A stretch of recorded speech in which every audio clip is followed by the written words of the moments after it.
everybody, welcome back. Today I'm playing Super Mario Bros. 2 to see if I can actually beat the game. And this is part of the continuing series I'm doing of going back to games that I don't think I ever beat when I played them when I was younger. And this one I definitely didn't beat. I played this a lot with, a friend or two back in the day. And, you're talking 1988, 89. And we would probably get to about level 6, I think, most of the time, because I do recall, as I played through this, seeing a lot of the enemies, and they were very familiar until I got to, level 6 dash maybe 1, 2, 3, and then level 7 definitely didn't see it. So we were probably close, but I don't believe we ever beat the game. And I would still say I have not beat it, even though I've finished the game now, because I was playing this on the NES Classic, which has save states. So I have completed it, and I did use those save states to try and, get a little further and play some things that if, I lost too many men, I would play through again and have learned, the stages all over, because this is something that I have not played seriously for a good 20 years easily. I do think that I probably played some of it when it came out on the Super NES collection, but the original I may have played here and there for a few minutes and got through a few levels, but never seriously. So yes, I have finished it now. No, I have not beaten it. Could I beat this game? I think so. I think it would take about 40 hours of practice. I didn't watch any other gameplay. I didn't watch other people play it. I went through it every level on my own. A couple of secrets I remembered from playing it before, and another couple I discovered just by playing around. The shortcuts you can do. Sometimes I didn't use any of the warps. I can't even tell you where they were. I mean, I can tell you now, because after I completed this, I like to watch some speed runs to see what kind of crazy speeds can be achieved on this, whether it's computer assisted or if it's just people using new techniques to try and speed run it, whether they use the warps or try and do 100% every level. And from what I see, I think most of the records for this version are somewhere in the 20-minute mark. 20 to 25, most people get around. The other thing that I think a lot of people know, this is based off of Doki Doki Panic, which is a Japanese game which has different characters, but it was designed by Shigeru Miyamoto. And that I did not know, because I remember when I first heard that this was based off of another game, I thought, wow, that's pretty surprising that Mario, Luigi, Peach, all their signature moves, how they act, all came from this game, where it wasn't even a game that was a Mario game. Now, I found out more by doing research, and some great YouTubers that have videos, like Gajillionaire has a great video about the history of this that talks about the original Doki Doki Panic was based off of an event, like a carnival event that they had over in Japan. So the characters in Doki Doki Panic make a lot of sense. Now, also, this kind of was originally a concept for a Mario game before that, and then they got this reason to build a game for this event. And so do I think he probably had Mario in mind with this? Yeah, I think so. Now, we know this came over here also because the Lost Levels, they call them now in America, or Super Mario Bros. 2 in Japan, was like Super Mario Bros. 1, except the levels were much harder. And that's another game that I've almost completed. I have never finished the very last level, so I haven't beat that, but I got through all the other levels, and yeah, they were tricky, but I don't think they were that hard. It takes some good platforming. Now, the other thing is I believe once you get to the last level on that, it opens up additional levels, so there's more to it than just that, so I probably still had a ways from officially, 100% completing it. But they thought Americans wouldn't be able to play Super Mario Bros. 2 because it was too difficult, or wouldn't want to. So they decided to reskin Doki Doki Panic into Super Mario Bros. 2, and they converted each character to a Mario character, as you can tell. And they all have different mechanics. Mario is overall balance. He jumps. He has balance speed for running. Oh, and that's something else. That's a different one in this. This you're able to still use the B button to run. So you can run faster in this. But you can see Luigi's jump model of today is based off of this game. So many concepts for Mario games now are based off of each individual character's abilities that got reskinned from Doki Doki Panic to Super Mario Bros. 2 in America. And they even released this in Japan as Super Mario Bros. USA. So that was popular because it was only available on the Famicom disk system over there as Doki Doki Panic, so there was no cartridge. So they eventually made a cartridge for the US version. Now, another thing that helped me get through this was learning the gameplay a little more. I actually read the manual. I don't know if I read the manual back when I was a kid.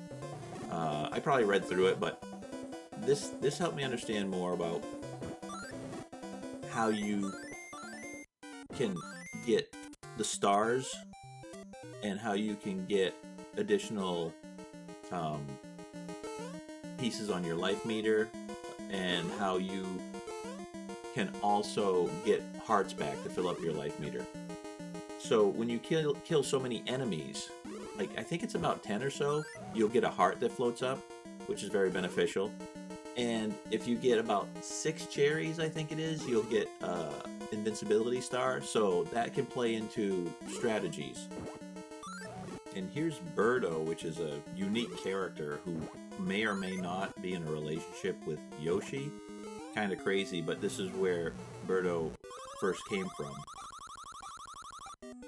Birdo's an interesting character that pops up a lot, and I didn't realize how much Birdo was in this game, but Birdo has many different forms in this, where sometimes Birdo shoots eggs, sometimes Birdo shoots fireballs, and so Birdo's always the sub-boss on every level.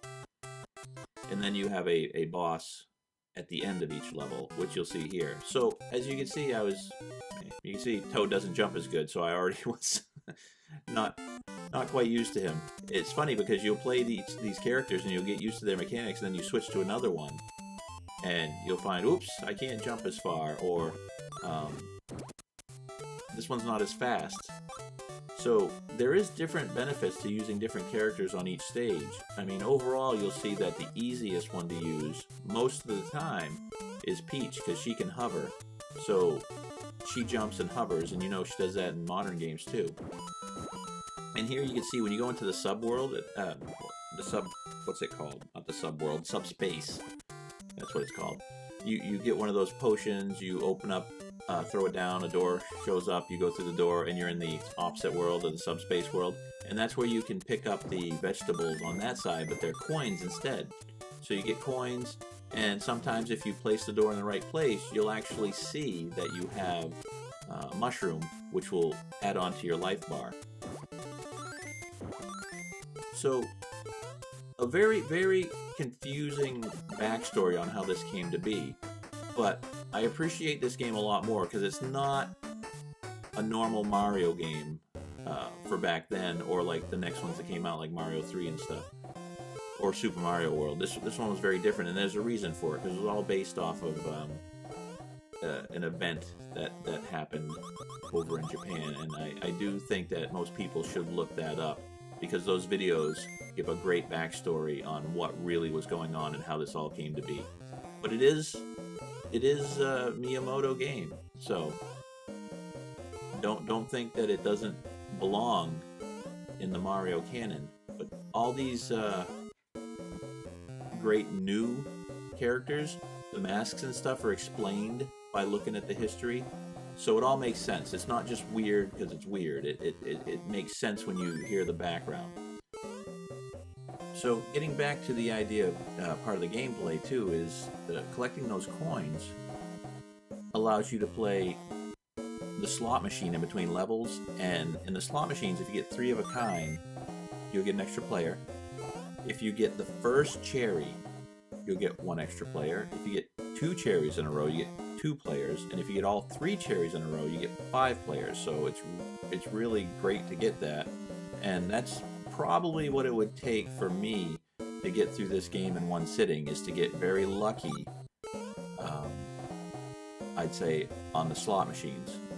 Because, well, at least the first time get through it. Because there are some sections you'll see, and if anyone continues to watch, and I'm going to tell you right now that I think most people have seen a lot of these levels, so I'm not spoiling anything. But if you want to play this game yourself and not, and see the ending on your own, probably stop it any moment and play through it, and you can always come back and watch the end of this sometime. But there are some levels at the end that are very difficult when there's platforming jumps that you have to do where there are a lot of sparks going around, and I have a lot of difficulty with that. So you'll actually see that I have edits in here, and you'll be like, wait, he was small a second ago, now he's big. It's because I died, so no one's gonna have interest in me watching me die 2 or 3 times just to get through a certain level. So another couple of mechanics that I don't want to miss out on is obviously being able to catch things and throw them back at the bosses, because that's important. You can catch the items they throw at you. Don't worry that they're going to hurt you in this. So that's another mechanic that's worth noting as you play through the game to help you along. And also, I haven't mentioned yet that you've got to do when you push down, you do a squat for a little while, then you'll change colors, and you can do a super jump. So there's going to be some places that you can't get to with certain characters without doing like the super jump. So knowing that mechanic's also important. And another good important tip is to, when you're throwing or placing items, whether they're bombs or if you pull out vegetables, is if you just press the button to release them, they'll kind of just drop in front of you if you're not pushing left or right. So if you want to throw something, you'll want to push left or right to throw it further, and it'll kind of launch it. Depending on the items, some things kind of don't just drop, but kind of launch a little bit. So you'll get used to it, but just know that will impact where the item's going to go when you release it, if you're pushing left or right or just not pushing anywhere. So I'm not going to talk much more, because you're going to start seeing now that we get into the final world, and I don't want anyone to see too much so they can experience it for themselves. But if anyone wants to play this, and they don't have a NES Classic or don't have the original cartridge, but you do have a Switch, it's available if you have the online service through the Switch, through the NES game collections that they give for free when you have the online service. So that's a good place to play, and you can also do the save states on there. And I would recommend, saving right before you do your slots, because then you can play the slots part over and over to maximize your players, and that'll help you get through the game with having more players. And I think overall I really enjoyed this. At first when I started playing again, I was like, this is kind of weird and stuff, but once I got through it and I've completed it now, not beaten it, but completed it, it was pretty enjoyable, and it makes you do want to go back and try and learn some of the secrets, because there are many secrets in this, hidden paths, warps, things like that. There's a lot of replay value in discovering that on your own if you don't want to watch people doing tutorials on it and stuff. So that discovery can lead to several more hours of enjoyable gameplay. Or once you've beaten it yourself, you can then try and improve your skill set, and knowing that this is a game that can be completed in about a half hour if you get good. I mean, that's a fun speed run for someone to do personally. So I'm just gonna let everyone enjoy the rest of the gameplay. If you want to see this, if not, turn it off and experience it for yourself. But I thank you for watching as always. And again, did I beat this game officially? No. I finished it, but I have not beat this game. And maybe someday I'll take the time to practice and do it all through in a one quick run. Because it does seem, at first when I started playing it didn't seem possible. I'm like, this is so ridiculously hard, but then as you play it more and more, you realize, oh, it's like any game. You get better at it. So, hope you enjoyed this. I don't know what I'm going to be playing next. Maybe DuckTales, because that's another one I've never beat. I've probably completed another one of those games where I've gotten through 75-80% of it and never just finally finished it. So, if anyone has a thought on what they'd like me to try and play through, and if I can look back and say I've never really beat that game, I will give it a shot. So thanks again for watching, and we'll see y'all soon. So long.